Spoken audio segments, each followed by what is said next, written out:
السلام عليكم ورحمة الله وبركاته، يا هلا ويا مرحبا فيكم في فيديوهنا جديد. الله يسعدكم جميعا على دعمكم، على تحفيزكم، تعليقاتكم الجميلة، اشتراككم في القناة، وكذلك نشر الفيديوهات وعمل الإعجاب. هذه الأمور كلها تساعد أن القناة حقتنا تنمو وتوصل لأكبر عدد ممكن، وكذلك متابعة فيديوهات الشورتس. هذا مهم جدا يا جماعة الخير، انه لو شفت فيديو شورت ادخل شوفه كرما منك وحط الاعجاب واترك تعليق جميل، لانه فعلا حيساعدني هذا ويساعد انه بنعاتك تنجح قناته ومحتوانا هذا ينجح ويستمر وتستمتعوا فيه. فيا جماعة الخير لا تحرموني من دعمكم، وكذلك تعالوا لي على وسائل التواصل الاجتماعي اللي موجودة هنا واللي رابطها تحت في الديسكربشن، وكذلك تعالوا لي على سناب شات يوميات واشياء جميلة. نبغى سناب شات يتفجر اضافات، نبغى نشوفكم ونتواصل معاكم بشكل مباشر، وكذلك تعالوا لي على تويتر، حيكون في احداث جميله وحيكون في فيديوهات واكشن وقضايا وشغل جدا مرتب راح يعجبكم. فيا جماعه الخير ما بطول عليكم، بدخل على فيديونا هذا اليوم. وادري انكم الحين حتقولوا لا يا ابن عادك فين الشاي؟ اصلا انا مواصل، تدرون اني مواصل، يمكن نمت لي ساعه ونص، يمكن حاجه كذا ساعتين اذا ضربت الحمى، بس اني قلت علشان ما نتاخر ونسجل لكم فيديوهات وتستمتعوا وانتم تشوفوها. فبالتالي ما في الان شاهي. انا ادري اني لي فيديو بعد قبل شربت، ايوه اللي قبله اموري تمام، بس في فيديوهين قبل ما كنت يعني حاط شاهي، لكن ان شاء الله المرات الجايه وعدكم انه يكون في شاهي، وهو اول الموجودين قبل حتى ما اسلم. فيا جماعه الخير ما بطول عليكم، بدخل على فيديونا هذا اليوم ونقول يلا.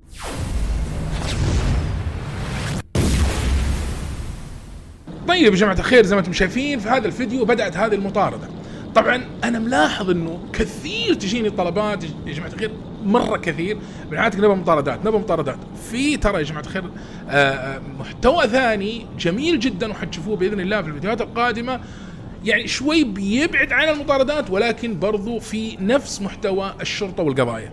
ولكن في نفس الوقت انا ما قصرت معاكم، مع الناس اللي يحبوا المطاردات قاعدين نجيب لكم. شوفوا هذا بسرعة استوقفوا طبعا السيارة هذه اللي انتم شايفينها كيف استوقفها وجنبت على جنب.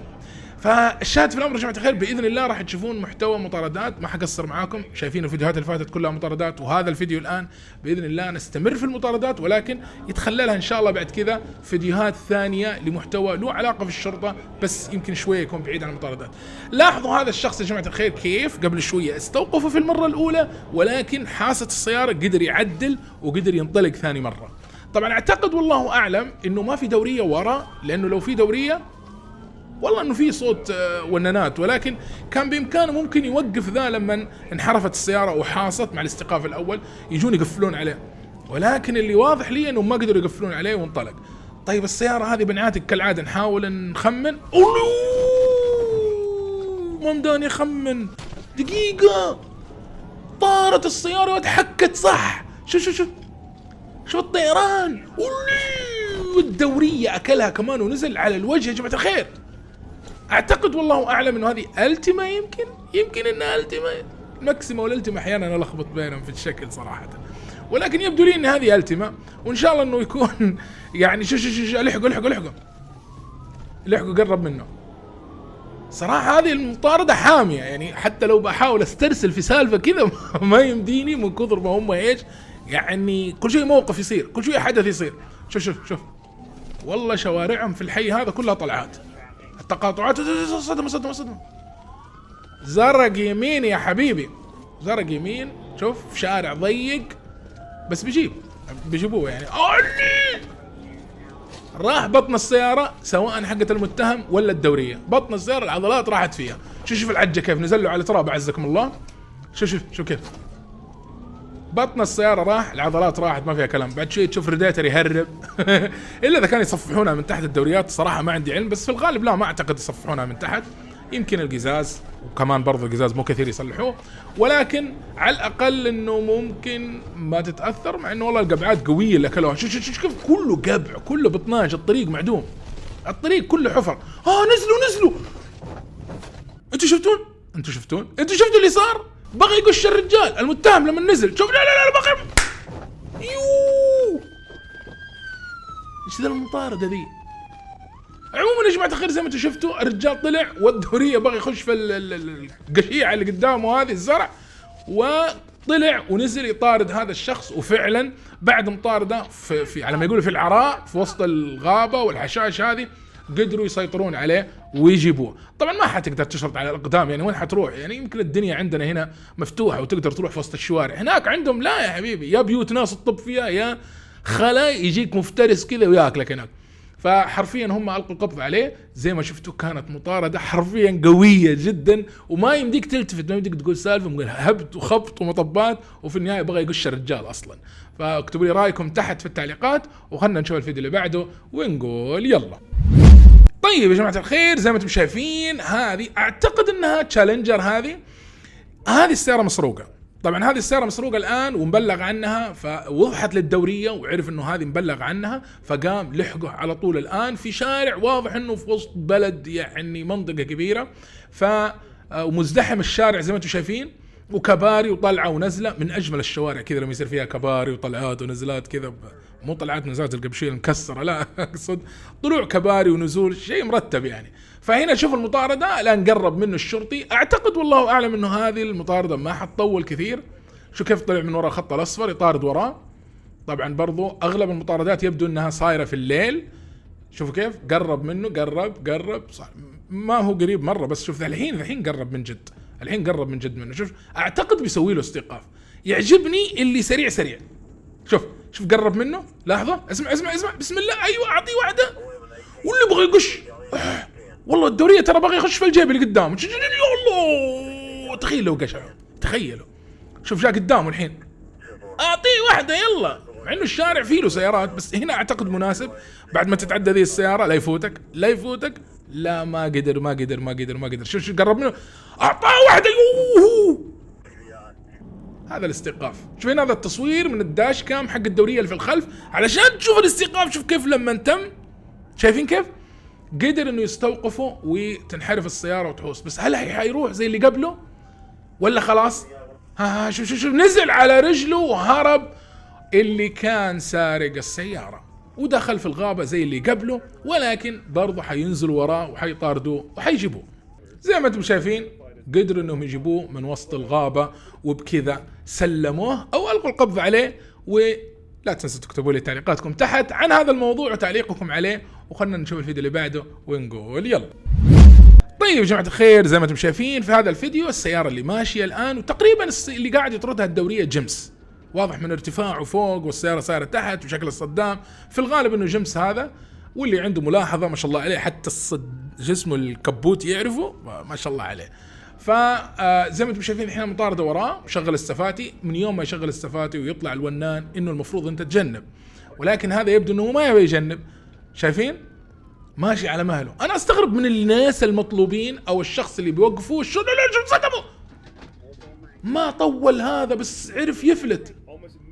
صلاة على النبي، الجيمس يجي ما يسرق استيقاف، الجيمس يسرق قش كذا يشيله. هنا نزل له الدوج اظن حيوقف الحين بسرعه. شوف الدوج معاه الحين اسرع من الجيمس. وقف خبطوا. شايفين بس برضو سلم، صدقوا سلم. شوف لحقوا ثاني مرة، سوالوا الجيمس مرة واحدة استيقاف ما قدر عليه، الثانية مع الدوج برضو ما قدر عليه، والثالثة الحين داخل فيها. قطع الإشارة طبعا، بس هدى الدوج لأنه إشارة فلازم ينتبه. أيوة طيب شوفوا هنا الحين، شوف لحقوا. شوف الحين اسمع صوت الدوريات، شكلها عدد هائل في الخلف يطردون وراه. فأنا كنت أقول ذول الناس اللي يمشون بشويش، أنت مطرود وتمشي بشويش، ماني فاهم يعني. قرر في الغالب هذول أعتقد والله أعلم إنه فاصل، هذا معطيه وما يدري ماشي كذا، بس يجيب على نفسه مصيبة وهو مو داري. شوف هذا شارع فيه الإصلاحات، شايفين كيف الدوج ملزق منه، بس الإضاءة حقت السفاتي ماني قادر أشوف مزبوط. بس تقريبا شوفوا أنواره ذا اللي في النص ماشي، اللي راح يسار الآن. شوف دخل ذحين أظن في شارع يعني ومحطة، لا شارع. لحقوا الجيمس يكنس كنز، ما يعني هرجة إنه حيدفك من جنب ما أتوقع. سيارة كأنها مدحدرة، كأنها مي ماشية، بعدين مكتوب عليها شوفوا بالبخاخ على القزاز الخلفي. شايفين قزاز الخلفي على السيرة. شوف وقفوا صدموا. شوف كيف يدفوا، ما قلت لكم الجيمس يدف على طول. هذول اللي يكتبون زي كذا غالبا يكونون اللي هم افراد شوفين الدوج كيف صدمه، كنس الدوج. الدوبني اقول الدوج ما يصدم، يسوي استيقاف الا هذا جاء كنسه. فالشاهد في الامر انهم هم فعلا القوا القبض عليه هنا. ولكن اللي كنت بقوله انه لما يكتبون اللي يسوون هذه الرموز والكتابات ذي سواء على الجدران على السيارات، هذه يكون لهم علاقه في افراد يكونوا من العصابات فيسووا زي كذا. وفي الغالب باذن الله في فيديو قاعد ارتب له كذا عن اكبر او اقوى 3 عصابات في امريكا. غالبيتكم يمكن يعرفون ذا الموضوع، بس بكتب انا ما ادري ايش عندي على كلمه بكتب، بسوي عنه فيديو بمشيئه الله وشغال انا عليه الى الان علشان اجيب لكم معلومات حلوه عنها. اللي حاب يساعدني في ذا الموضوع ويرسل لي فيديوهات سواء على تويتر يرسل لي على الخاص، ولا في روابط على سناب شات، ولا يجيني على الانستغرام يحط لي فيديوهات، المكان اللي يناسبك تواصل معي وارسل لي محتوى يساعدني علشان نقدر ننتج لكم فيديوهات اقوى واقوى لما يصير في عندك مصادر. عارف من هنا واحد يجيب لك تطلع بشيء انتك. عموما اكتبوا لي تعليقكم عن هذا الفيديو وكيف ان الجيمس يدف ولا يستوقف، وان الدوج ممكن انها تستوقف وهي هذا شغلها اصلا، ولكن اليوم صدمتنا صراحه. فاكتبوا لي رايكم تحت وخلينا نشوف الفيديو اللي بعده ونقول يلا. طيب يا جماعه الخير، زي ما انتم شايفين في هذا الفيديو هنا هذه سياره مسروقه طبعا، وهنا الدوريات دوبهم انطلقوا لانه السياره يبدو انها جايه من وراء وعندهم بلاغ انها هي ماشيه على نفس ذا الطريق، فهم بس يحترونها بس تمر من عندهم يدعسون وراها على طول علشان يجيبوها. فالآن نشوف دحين من هنا خلاص تقريبا بدأت المطاردة. نشوف بس دحين فين شايفينها جات من اليمين، يبدو انها من بدري كذا، يبدو انها كيا اوبتيما حاجة زي كذا الله اعلم. المهم قرب منها، شوف الحين قاعد يقرب منها. طبعا سرقات السيارات اللي لها علاقة في سيارات الكيا قد سويت فيديو عنها اللي هم كيا بويز، قد سويت عنهم فيديو كامل. الظاهرة ذي اللي انتشرت في امريكا تقدر تبحث عندي في الفيديوهات حتلاقيها. شوف قرب منه يا حبيبي ويبي يعطيه. شوف على فكرة مصدوم، لاحظتوا الصدمة، لاحظت هذا لا يكون انها فورد، لا يا شيخ كيا. المهم مهما ايش كان النوع، ولكن سويت فيديو برضو عن سيارات الكيا والسرقات المخصوص اللي تصير على ذي السيارات الكورية. وهنا الا والله هذه كيا، شوف كيف يسوي زي كذا عشان ما يبغى يصدمه. تراه مصدوم من اول، حاولوا يستوقفوه بس ما قدروا. شوف الحين الدورية، شوف كيف تأخر عن الدورية ودخل يمين كبس فرامل، خلى الدورية تزل عنه وراح لها من الجهة الثانية. واضح ان ذولا متمرسين لكن ما في شيء اقوى من القانون وحيجيبوهم. شايفين كيف داعسين؟ فكويس انه هذه المطاردة جاية في النهار، وواضح ان التصوير دقته كويسة، فحنستمتع واحنا قاعدين نشوف المطاردة هذه وكيف الحين بيمسكوه. تعال من هنا، شوف متجاوز الدورية من اليسار وهو متجاوز من خارج الخط من اليمين. اعطيه واحدة جاهز، جاك مستوي. لاحظتوا ايش سوى يا جماعة الخير؟ شوف هو رجع على الدورية، هو كمان يعني سوى زي المقاومة. ايش كيف انعدم الباب؟ والله عدم الباب، انتوا شايفين؟ راح الدورية احس انه الحين صامل، اما بيجنب. يبدو انه تأثرت السيارة لأول مرة. الدوج جنب استسلم، سيارته انعدمت، يمكن الكفر جاله شيء فما يقدر يكمل. شوفوا الحين لسه مستمرين، وبرضه واحد من الجيوب قاعد يلحقه. اعتقد انه هذا برضه جيب، ما ادري والله، بديت اشك هو جيب هذا الا جيب.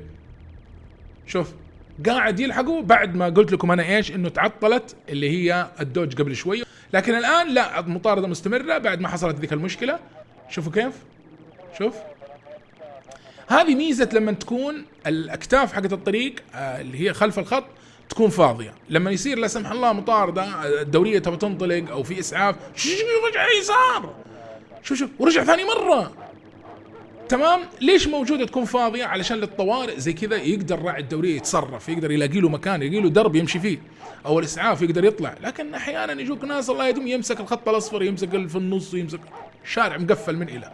شوف هذا مو صراحة مطاردة قوية جدا. لا راح التريلا يقفل عليه، لاحظوا، راح التريلا يقفل عليه، لاحظوا. قد عملت عن التريلات واصحاب الشاحنات لما يساعدوا الشرطة. لاحظوا الحين هذه سبحان الله بالصدفة جات، قفل عليه، حاول يجيبها له مرة مرتين ثلاثة، بس طبعا ما بيعرض نفسه للخطر، ولكن كان يبغى يساعد. طبعا انا سامع الكيناين، فالدورية هذه اتأكد الحين انه جيب، لانه واضح انه معاه كيناين، يعني لو وقف وهرب المتهم انه بيلحقه هي بيعطيه ذيك العضة ويجيبه. شوف الان مستمرة المطاردة، شوف والله مرة هذا مو ناوي يوقف يا جماعة الخير، حرفيا هذا منطلق وما عنده اي نية يوقف. والشارع عندهم غريب، دخله الشارع غريب عندهم خلف الخط شوفوا كله معدوم، كفرات مقطعة واشياء، شايفين؟ هذاك راح من الجهة الثانية، والله هذا صامل، هذا صامل ما بيوقف. رعتله بغى يقش الدورية. شوفوا كيف مطاردة قوية جدا، هذه المفروض فيها شاهي. والله امداد الحين لو الفنجان عندي كان، لكن الحمد لله على كل حال نعوضها بعد الفيديو، بعدين نقفل الفيديو نسوي شاي ما في مشكلة. شوف قرب منه يا ابويا، وقفوه ترى هذا سوى حالة فيكم. وربي داعس، هذا حرفيا داعس ما بيوقف، ومرة يروح بهم يسار مرة يرجع عليهم يمين. شوف رجع ثاني مرة، ما عنده أي مشكلة يرجع قدام الدورية. هاي عساك تسلم من ذا بس. أيوة لاحظ الحين إيش بو هده هذا، إيش بو وقف هذا كمان، وقف راعي الجيب ليه؟ معقولة؟ ليه وقف؟ إيش المشكلة؟ هل معناته شو لما نجنب؟ ليه جنب؟ هل سلموا المطاردة الواحد غيره؟ أو مثلا قطع بهم الآن مسافة، طلع من منطقة لمنطقة أخرى، ففي حاجة اسمها مناطق إدارية، فبالتالي أنا خرجت عن صلاحيات المنطقة حقتي، أجنب في غيري يستلم المكان. ممكن برضو هذه واردة. اللي عنده رأي في الموضوع أو معلومة برضو اكتبوها لنا في التعليقات عشان نستفيد من بعض. ولكن أقرب تحليلين إنه سيارته ما جاها شيء الجيب. هل معقول إنه لأنه معاه كيناين، الكيناين اللي قبل شيء كان معاه كيناين، ممكن تأثر من المطارد أو خافوا عليه إنه يسوي استيقاف تنقلب السيارة، لأن هم ترى يهمهم ترى على فكرة. فبرضه هذا من ضمن الاحتمالات. قال جنب يا حبيبي، في واحد وصل لحقني من الدوريات، خلاص أنا جنب أخليه هو اللي يدخل. قبل شوي لما كان منطلق يمكن ما كان وراه دوريات، فكان متابع معاي لين يجي شخص. شوفوا أظن هو اللي دخل يمين، شوفوا هذا المتهم لما دخل يمين بيطلع على كتف الكوبري. هذا حرفيا بهذلهم، تعبهم، مسكهم خطوط، أظنه طلعهم من ولاية في ولاية ثانية. هذا من جد تعبهم. شوف يا ابوي هذا متى بتوقفوه ذا؟ يا ابوي ورانا فيديو ثاني بنجيبه هذا طول ذا. شوف كيف ما أحب أختصر لكم كثير في الفيديوهات في المطاردة، لأنه كذا شخص يكلمني يقول لي بنعاد خليه بنشوف تفاصيل أكثر في المطاردة. شوف دخل الحين يمين. فاكتبوا لي رأيكم تحت، تبون تفاصيل في المطاردة ولا أحاول أختصر الأحداث المهمة؟ اكتبوا لي تحت. شوف كيف إلى الآن مستمر، بس الأجواء خرافية والله. وسط الشجرة هذا والغيوم السوداء ذي، هذه تروح أقرب محل تقام مجنبين على جنب في الشارع، وقف وتشتري شاي جمر، أصدموا بس مرت ما قدر. شاي جمر يا حبيبي، وتفك الشباك وتمشي على مالك وتشرب. هي أعطيه الحين، هذه فرصتك، أعطيه. هي أخيرا وقفه، أخيرا لا يروح بيمشي. أيوة هذه التقفيلة، خلاص نزل الحمد لله. أظن حتى أنتم ارتحتوا نفسيا. فاكتبوا لي رأيكم في هذه المطاردة، ملاحظاتكم عليها، وخلنا نشوف الفيديو اللي بعده ونقول يلا. طيب جماعة الخير، زي ما انتم شايفين في هذا الفيديو مطاردة ليلية كذلك خلف هذا الشخص، شوفوه اللي الحين حيبين، شوفوا السيارة البيضاء اللي قدام، وقاعدين يلحقوه. طبعا هذه السيارة مسروقة كذلك ويبغى يجيبوه. شوف الآن منطلق وراه في هذا الشارع، يبدو انه طريق خدمة تقريبا، حيرجعون يدخلون على الخط السريع، ولا هذا هو الخط السريع؟ يبدو انه هذا الخط السريع. شايفين كيف؟ وهذا شوف كيف قاعد يعني مسرع، بس شوف الحين هدى كبس فرامل، يبدو بيدخل يمين، ولا هذه الا فعلا. اذا سوى هذا تقاطع قدام، دقيقة هذا تقاطع ذا ولا طريق مغلق ولا شو الهرجة؟ شوف كأنه كان بيروح يمين بعدين بيرجع يسار. شوفوا طلع الجلد، طلع الدنيا، طلع المثلث كامل، يا الله طلع رصيف. انعدم، انعطبت السيارة خلاص، شوفوا طاح، وقف وبكل بساطة قفل عليه رصة الدورية، وعرف انه يستوقفوا من هباله الزايد، من هباله الزايد. زي ما انتم شايفين جاله من ناحية الباب الثاني، وفعلا ألقى القبض عليه من جنانه. يعني طب اهدى شوية الطاير، شكله تفاجأ بأن الطريق جاي مثلث يعني شبه الدوار، وكان بيروح يمين ما قدر حتنقلب السيارة، كمل يا حبيبي، طلع من فوق التراب عزكم الله، وطلع فوق الرصيف الثاني، وانعدمت السيارة راحت فيها. فاكتبوا لي رأيكم عن ذا الفيديو كذلك. وبكذا وصلنا معاكم نهاية فيديوهنا لهذا اليوم، أتمنى أنه عجبكم، مطاردة حلوة جميلة وفيها أحداث كثيرة. فاكتبوا لي رايكم وتعليقاتكم، ولا تنسوا تحطوا الاعجاب وانا ملاحظ انا من كم فيديو اقول كثير. عموما لا تنسوا اللي دخلت القناه الحين عجبك الفيديوهات، عجبك المحتوى، اشترك وفعل جرس التنبيهات واعملوا الاعجاب وبرضنوي المهم، وانشروا الفيديو، خذوا رابط الفيديو وانشروه للجروبات اللي عندكم في اي مكان، علشان نبغى جمهور بن عاتق يكبر وقناته تكبر. لا تنسوا تتابعوني على وسائل التواصل الاجتماعي اللي موجوده هنا، واللي رابطها تحت في الديسكربشن، وتعالوا لي على السناب شات وعلى تويتر او اكس، محتوى جدا جميل وراح يعجبك. وبس، وفي النهايه حاب اقول سبحانك اللهم وبحمدك، لا اله الا انت، اشهد ان لا اله الا انت، استغفرك واتوب اليك. كان معكم بن عاتق، السلام عليكم.